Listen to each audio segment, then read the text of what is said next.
Well, there's updates about every 3 hours. And that's change in shape of the metal in the car, the electronics, different circuits, different software about every 3 hours. And many of those projects are 3 hours long. Some of those are 3 months long. And in aggregate, you have a pace of change that the rest of the industry does not even understand. Credits for this video go to Joe Justice and Alejandro Sauquillo, links in the description.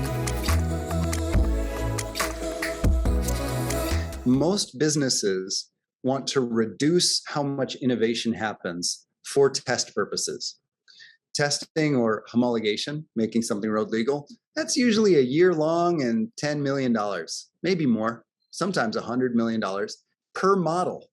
So if you change a Ford F-150 to a new Ford F-150, it goes through a year-long certification testing and about $100 million in the case of the F-150. So people managing cost look at spreadsheets and say, we don't want to do that very often. Well, in an Agile company, what you do instead is you reduce the cost to change. Instead of changing slower because it's expensive, you very aggressively reduce the cost to change. And what that means is automated testing. By making it cheaper and faster to go through road legal certification, it's less painful. So you can make change more often. And Tesla got so good at it that autopilot is the side effect. Tesla's automated test is what's called factory mode. They also have even more simulated test, and part of that is Dojo. That's how huge these initiatives are.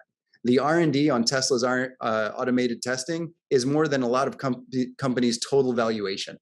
Like, testing is a first-class citizen because it is the gateway to speed. If you can test a new model as road legal or not in 10 seconds for $1, what does that mean to your pace of deployment of new features? And Tesla is pretty close to that. It's a huge effort to do that. I mean, it's so big that it's the entire autopilot budget. Like, autopilot was the side effect of having the cars test themselves in factory mode. But the result is there's essentially zero cost to make change in Tesla. And every single car is individually tested as road legal. What was happening is that person had an idea that if they changed the way the rods, the aluminum rods that connect from the charge port to the battery pack, that was the bottleneck for allowing more power to come in. And it would dissipate its own heat simply by being a larger diameter rod and a few other things. And if they changed this rod, they could get more kilowatt hours into the pack. And what they were doing was they had the idea, so they just started bending rod. And even if they had generated $1 million worth of scrap rod, which I don't think they came anywhere near that, it would have been worth it, because going from 200 kilowatt hours to 250 kilowatt hours of charge rate surged the stock more than several $1 billion worth. So this empowering the employees worked out. So this person and everyone else coming in and helping, like me even a little bit, were bending the rod to try to get to fit and then putting it on cars in the plant. Now, these cars, because they have automated testing, you can try something anytime and know if it worked or not really quickly. Well, the automated test said pass, those cars were sold. In 3 hours, it went from idea to now the cars accept 250 kilowatt hours. Now, they weren't advertised as accepting 250 kilowatt hours until further validation, but they were already being sold. They were already as good as before. In fact, they were better. And later, those same cars that were already sold, it was turned on. By the way, you can now charge at 250 kilowatt hours. The owners got a free upgrade. Investors from institutions like Goldman Sachs ask Elon, what's your profit per vehicle and over how many years? And Elon says, we don't calculate that, but here's our trend. And our trend is going up. And for people that are used to thinking in trends, like Agile companies, you see this company's trend is the best. It is the dream. It is an exponential growth trend. They're already sold out into next year. It's all about how fast we release new product. If a Tesla releases 27 changes in hardware in production per model per week. And I've made a chart here to correlate that with Toyota. and several other automotive manufacturers. You see Tesla's total company value is $880 billion now. It's actually higher than this chart. Toyota is 210 billion US dollars. For Toyota, a hardware change is 2.5 to 4 years. If you add up VW, Daimler, and Volkswagen, that includes Porsche, that includes Bentley, that includes most of Europe's automotive manufacturing, Skoda, etc. Their total value is $180.82 billion US. And they are a little slower. It's about 4 years for what they call a minor model change, a change in production. GM, Ford, Fiat, Chrysler, which is now Stellantis with Peugeot, is even slower. They're closer to 4 years as well for a minor change. And their total value combined, adding all those companies together, is 84 billion. The executives agree. All of the executives of these companies say agility is their #1 priority. And the reason why is for speed. Volkmar Denner, the CEO of Bosch, 300,000 employees worldwide, is my direct client. And Volkmar says agility is to increase our speed. Akio Toyoda, the CEO of Toyota, sent his son to be trained by me, Daisuke Toyoda, who's the next CEO of Toyota. And Akio says the most important job for the CEO is to increase the speed of change. Herbert Diess, the CEO of Volkswagen, who my partner works with directly, says the big question is, are we fast enough? And my CEO, Elon Musk, says pace of innovation is the only thing that matters. I worked directly with Bill Gates from 2008 to 2010. And what I was able to learn from Bill Gates is do everything in parallel. And so I split cars into parallel executable projects. It turns out when you're inside a company like Tesla and you're splitting cars into parallel executable projects or modules, it looks just like the Spotify model. Henrik Nieberg had it right. And my best friend, Paul Takin, when he rolled out agility across ING Bank, did the same thing. This has created what's called Justice's Law of restructuring a company.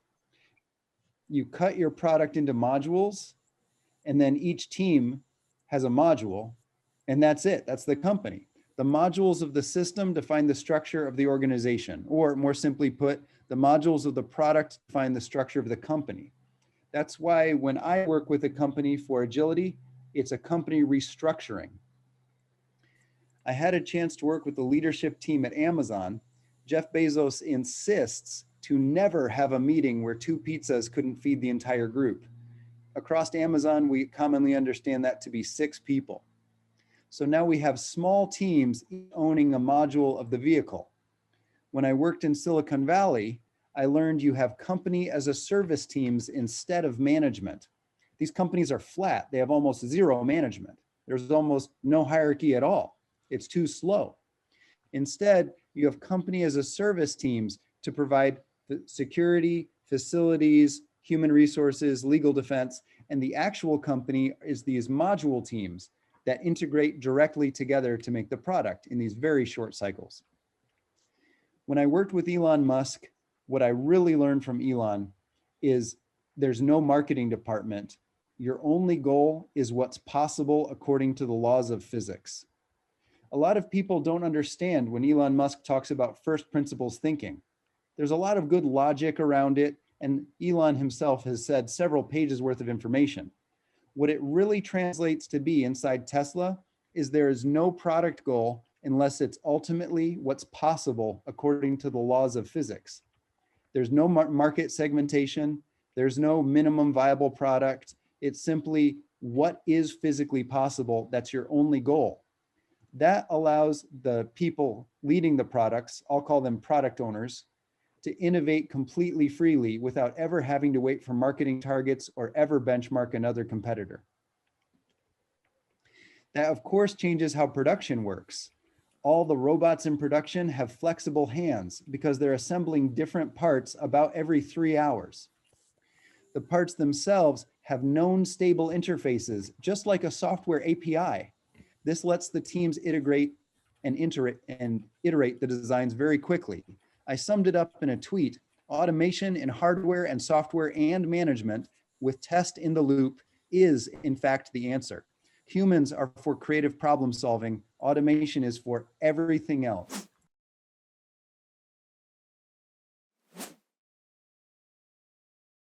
You are empowered. You can do anything. You can talk to Elon directly anytime you want. Anyone can. If anyone tries to stop you from talking to Elon directly, that's grounds for them to be fired. That keeps the company flat right there. And you can work across any department. In fact, there aren't really departments. Like, you are fully strong. And if anyone prevents you from doing anything that you think is right, they will get thrown out of the company. That's what you're presented with as you join, no matter what position you join in, no matter what salary, it doesn't matter.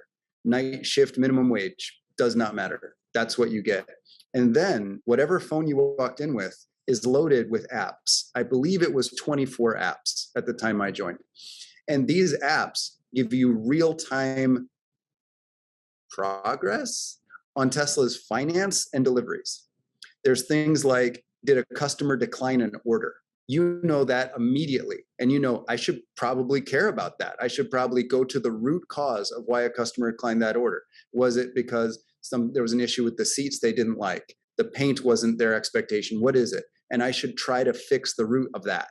So you're given self-management tools, and you're not assigned a manager. Instead, you're given apps that let you decide where's the highest value you could add right now. And you're not assigned to any one area. You then just go into production and start designing, making financial decisions to the best of your capability. If we simply get a thumbs up or a green light or something that says that was good, we can self-manage. Now, because most companies historically had no automation for that, they had something called a manager. And that was a human whose job it was to say, yes, that was good. Really, that's their number one job. Yes, that was good. As quickly as possible. If they miss and ignore someone for a few months, that person, their productivity tends to suffer. They get what's called disengaged, and sometimes they even quit. So having a fast feedback loop from management is what allows us to manage our own work. Well, if you automate that, if your company has a deep expertise in machine learning and visual understanding of the world around it, you can put machine learning everywhere and give fast feedback through your phone and these huge monitors hanging all over the facility. And if you can create machine learning that basically says good job or thumbs up, it doesn't even have to say bad job. It doesn't need to. It just needs to say that was better than before. People can self-manage, and you no longer have any need for management.